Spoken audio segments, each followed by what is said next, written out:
Nasa 60 plus na rin. Ako first time ko makarinig. Ay 65 years old gives birth. Mga tugang, ang grupo maduman sa Provincial Hospital. May nabaritaan kaya kami na may 65 years old gives birth with a boy. No? Kaya ang grupo, ito na. Let's go! Si RG, si SM Alvin and SM Romel. Let's go, let's go! Ito po yung aming sasakyan. Ito na.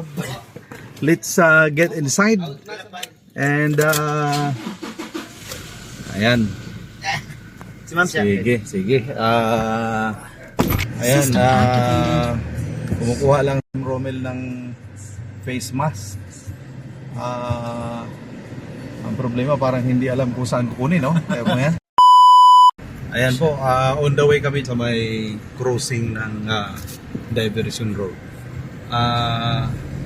Papunta kami po doon sa isang ospital dahil nga sa sinasabi po na meron pong 65 years old na nanganak.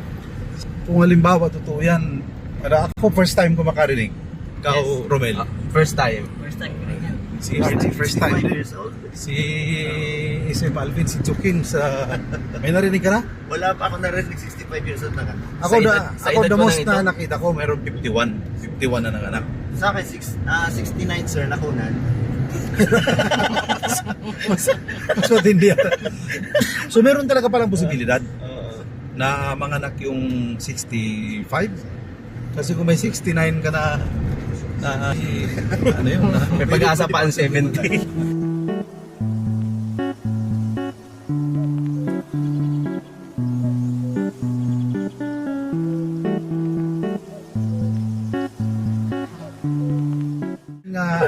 Paano ka agad isimtsukin ang tanong ni Romel?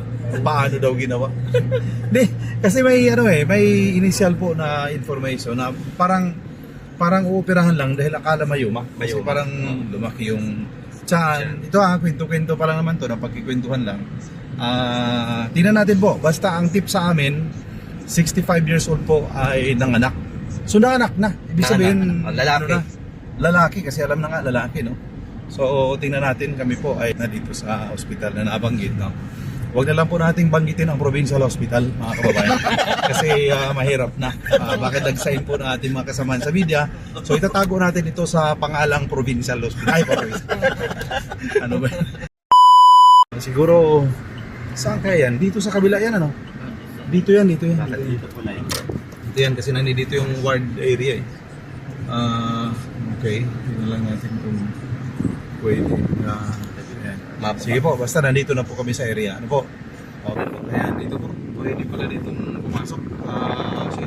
So dito tayo. Dito sa isang First building, second floor. Sige, at ako ay kami ay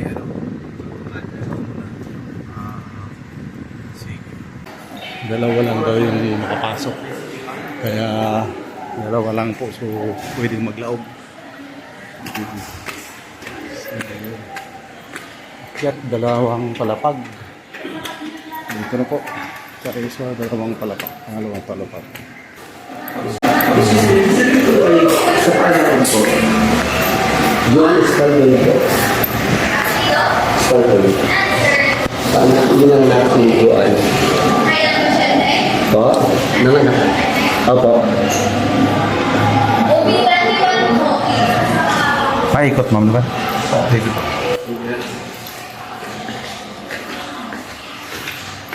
Dito yung kapatid na nag-abot sa akin. Ano daw? Meron talaga? Dito daw yung CS section. CS section. Hindi ba niyo nakita? Nagpunta siya dun sa amin sa CR. Yung babae? Oo. Ilang taon na talaga? Sabi nung nasa 60 plus na rin. Pero nakita mo mukha niya? Matanda talaga. Matanda na talaga. Tapos, yung friend ko lang din, sabi, yung CS. CS. Pero na CS na yun ngayon? Nasisip ko, hindi ko asa na siya kasi nung pagdating namin, doon lang namin siya nakita. Pero buhay naman yung bata. Buhay naman yung bata. Ay, hindi ko na ano. Pero nandito siya. Wala na siguro kasi nung pagdating namin, nauna yun eh. Nauna yun. Kailan yon? Kailan pa? 4 kami dumating dito ng gabi. For Kahapon, five 6 ngayon. Tapos yung nagbabantay sa akin, siya yung nagsabi sa akin na tapos nung nag-CR yun, kasama yung anak niya, tinuro niya sa akin, tapos yun nga, CS section, para CS section siya. Pero hindi ko na siya nakasama. Pero kung CS yun, malamang di pa Kasi itong ano na to, puro po mga ano, regular na dito, CS section, tapos dito, ito CS ito. puro dyan, CS section yun. Tapos, ito puro mga Normal. itong mga to, kasi puro mga ano, Itong ward na ito. itong So malamang kung CS yun, nandito pa. Kung CS dito, 2 days lang. So, ano pa, nandito kayo. Kasi, Kung ano sa akin yung kasi 4 kami dumating dito ng gabi. Sila, Hindi ko lang alam kasi may kung nakalakad na siya eh. patapos na CS nung nakausap Kasi niya. nakalakad na siya. Nakalakad na siya. So baka malamang lumabas na. Siguro kasi nakakalakad na siya eh. Sige, sige. Tanong na lang namin siguro sa nurse station. Ano? pero nakita mo talaga ang mukha. Nakita namin yun, pero hindi ko namin kilala. Hindi, kung isa tansya mo, ang igat talaga.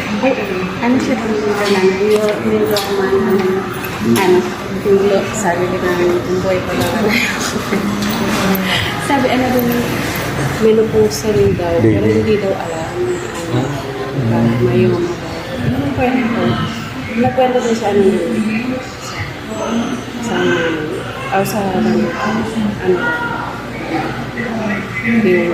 parang mayoma daw rin daw. Hindi man alam na nag-dentist.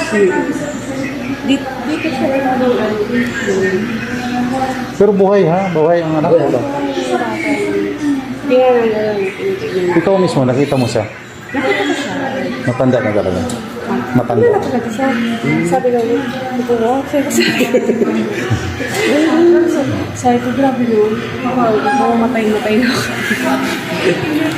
Kasi, grabe siya. Matanong lang po kami. Meron po daw dito ng anak ng 65 years old. 65 years old na anak.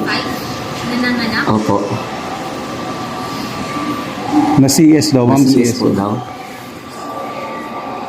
Parang nandito pa siya nung Picha 3 o 4. This month lang po. Wala po, Wala, ma'am. wala na yan sa amin eh. Wait lang. Pero wala kayong recorded, ma'am, na senior citizens po na nanganak na? Senior citizen po.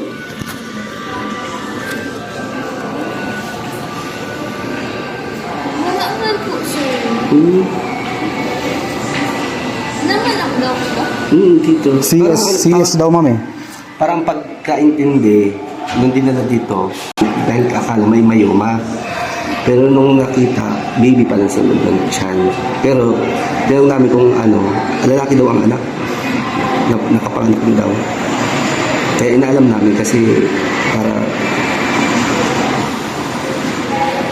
Wala po kayong record, ma'am, na senior citizen po na nanganak? Mga 2 days ago po o 3 days ago.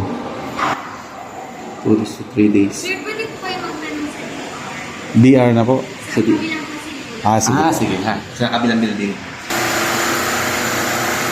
Ano nangyari? Sabi sa akin doon sa loob, dito na tanong pangalan ng sir, may oras talaga si Sir na inoperahan. 65 years Pero wala namang naiulat sila na baby ang laman. So meron Na mayoma. Oh, may 65 pero walang baby. Yun ang Kaya kung meron daw gano'n, di kumalat na sana daw na merong gano'n dito.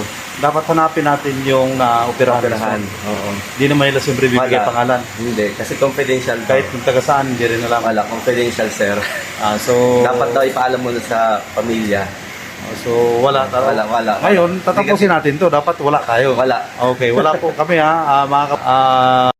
Nandito po kami. We have to find out talaga kung ano yung kwento na yon. Pero sa ngayon wala po kaming nakuhang konkretong information, pero merong confirm na 65 years old na inoperahan for mayoma. Ayun. So malinaw po yan.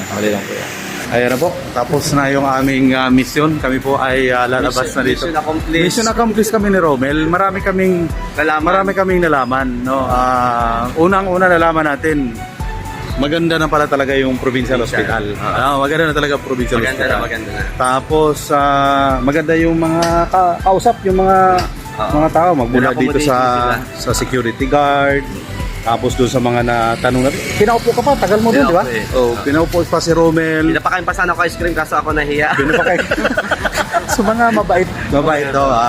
May pagbabago na talaga sa Provincial Hospital. Tapos aside from that, nakuha mo talaga yung hindi punot dulo. Hindi totoo na hindi sila nagbibigay ng informasyon. Isa po kasi sa findings namin dito, yung sabi hindi daw nagbibigay ng information ng Provincial Hospital. Kung tama ang approach mo, kung tama ang ginagawa mo, nagbibigay naman sila ng information. Basta magpakilala ka lang. Kilala, tapos napakaganda naman ang ating objective. Tapos, siyempre, nirespeto natin yung kanilang mga sinasabing policies, no? Lalo na sa Data Privacy Act. Talagang hindi sinabi sa'yo kung sino yun. Kasi meron daw mga kababayan na 65 years old talaga or senior citizen talaga na inoperahan. Pero talagang mayoma. Doon sa nakuha naman natin na kwento, meron daw ditong akala mayoma, ngayon nakita baby. Lalaki pa nga, may sabi. No? So, dito naman sa operation room mismo, na-confirm ni Romel na, ano sabi nga? Meron, pero walang findings na baby ang laman.